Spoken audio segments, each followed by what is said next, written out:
BYU Idaho students Indy and Josh Davis had a fairy tale ending to their wedding, but it didn't always look like it would end up that way. My parents, of course, told me since I was young that I was going to have an arranged marriage, and I had no say in it. Indy was born a Buddhist. She joined the church 3 years ago.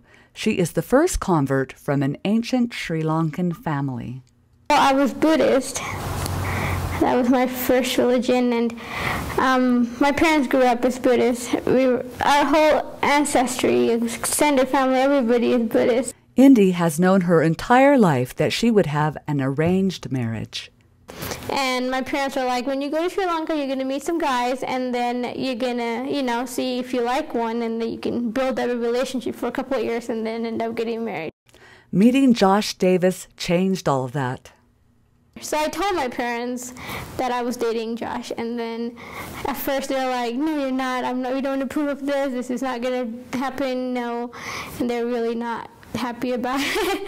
After Indy and Josh met and fell in love, they decided to go visit her parents to see if they might change their minds. Indy describes her mother's reaction. I had my mindset on it that I was not going to like him. I was going to say no, and you're going to have to marry a Sri Lankan. But then she met Josh, and then she was like, Josh, you just can't not like Josh. The excited couple were married first in the Seattle Temple in a sacred Mormon ceremony. But then they did end up coming out to Seattle, and then we did have the temple wedding, and they were fine. I mean, they didn't say anything about not going inside. I think there was a lot of people to, talk with them, so they don't realize that they're not inside watching the wedding. Then both families traveled to Sri Lanka for a traditional Buddhist wedding, complete with an entourage of singers, dancers, elephants, and of course, the traditional wedding attire. So there were layers and layers of cloth, and his butt looked huge. It looked like an elephant butt. And he was wearing a jacket that had the arms that comes out, like to represent the ears. The couple could not have had a fairy tale wedding without the love and openness of both of their parents. My parents were really excited about it.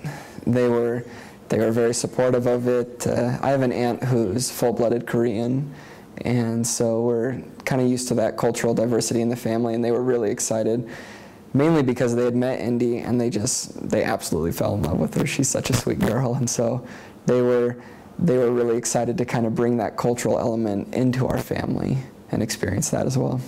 For Indy and Josh Davis, what could have been a clash of traditions ended up being a happy marriage of families and cultures.